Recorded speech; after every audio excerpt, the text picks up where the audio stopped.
Hi, I'm Jane D'Souza, and I'm an author, which is why I'm here on Author Day. And thank you, House of Books and Tales, because it's so much fun to be able to talk to my readers. So I write funny books, I write weird books, unexpected books because I would get bored if I wrote the same kind of books again and again. And I am an MBA, I have been a creative director, but this is what I love doing the most, writing. And these are some of my books. Um, let's see. So I write about little superheroes. Okay, little superheroes. What were they before they were big and muscled? So there's SuperZero, this series. Okay, this is the first one about little superheroes. A book called Uncool about for older readers about an older teen girl who's making a movie. So it's a diary about that. There is this book about a boy who's very different and how everybody else has to be like him to understand him. So what else? I live in Singapore right now. I live by the sea, and that's enough of me.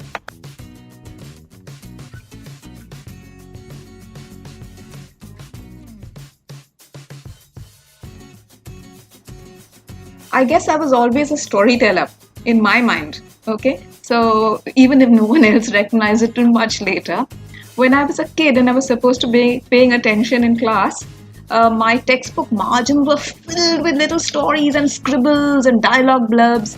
I spent hours in stationery stores buying books and pencils and crayons.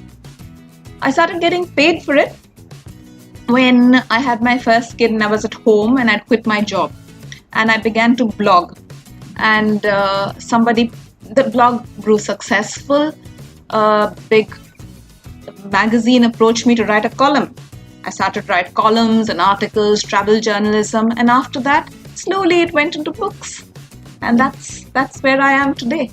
And I'm very, very happy.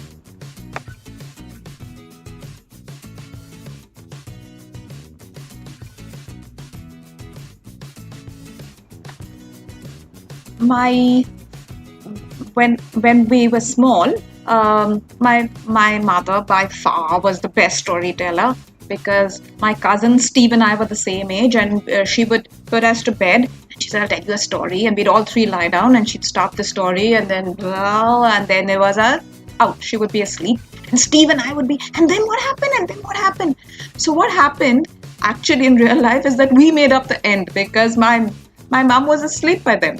And I think that helped a lot because we became storytellers on our own because of that.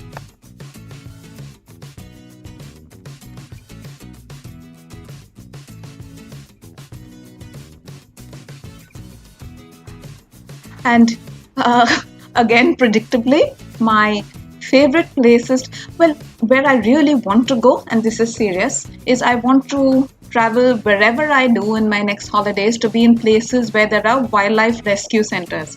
So this is my dream. I would love to work with, because it's close by to Singapore, Borneo, where the orangutan rescue facilities are. I would love to go to India across wildlife reserves and work with elephants, rescued, abandoned, injured elephants. This is my dream holiday. For like 2-3 months at a time, okay? Not just 4 days.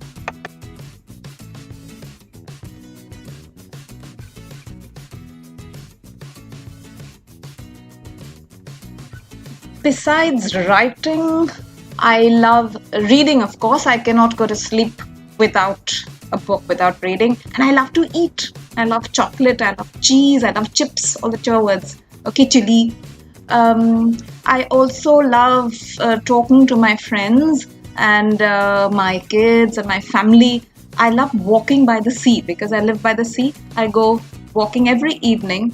And most of all, I like doing nothing because that's when, even if I'm just sitting down by the sea and looking out, that's when the ideas start happening. When I'm walking, when I'm sitting, even in a dentist's waiting room and doing nothing, that's the time I really cherish most.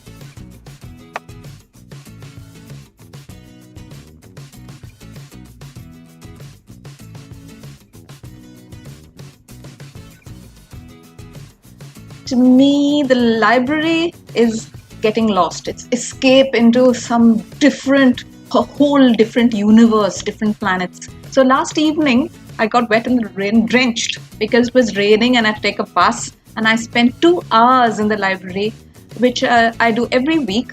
And those are 2 hours that I just escape from everything. And I really, really look forward to.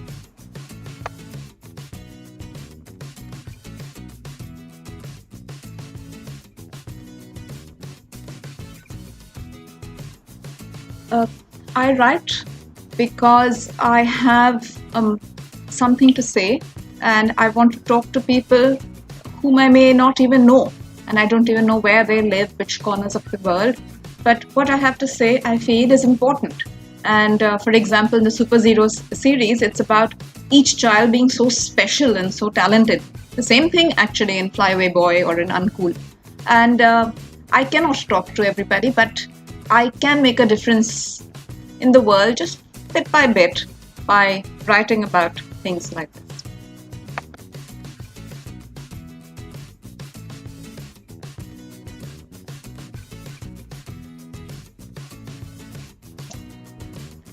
Flyaway Boy. Kabir came from a newspaper ad. There was this full-page newspaper ad, I'm sure you've seen, which little names and faces of toppers in the 10th and the 12th. And it made me very sad because each child, each person is so special. Some are funny, some are kind, and yet you only ever talk about those who are academically gifted.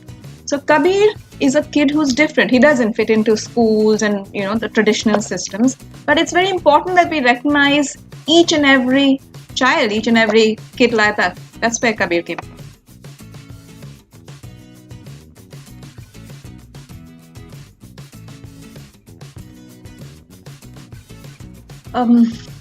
I've got 2 books coming up in 2021. The first is called When the World Went Dark. It's about the pandemic and it's about losing someone you love or losing your freedom, losing money. And when it's all so dark, especially if you're a child, what do you do? I mean, where do you go? Whom do you talk to? The second book is called The Midnight Years. It's for older readers, for teens. It's about the confusion and again the anxiety and the depression of those years. And don't worry, they've got their humor in there. And all these books are available in your library in the House of Books and Tales. And I hope you get them, order them, read them, and write to me. Let me know what I should write about next or how you felt about these.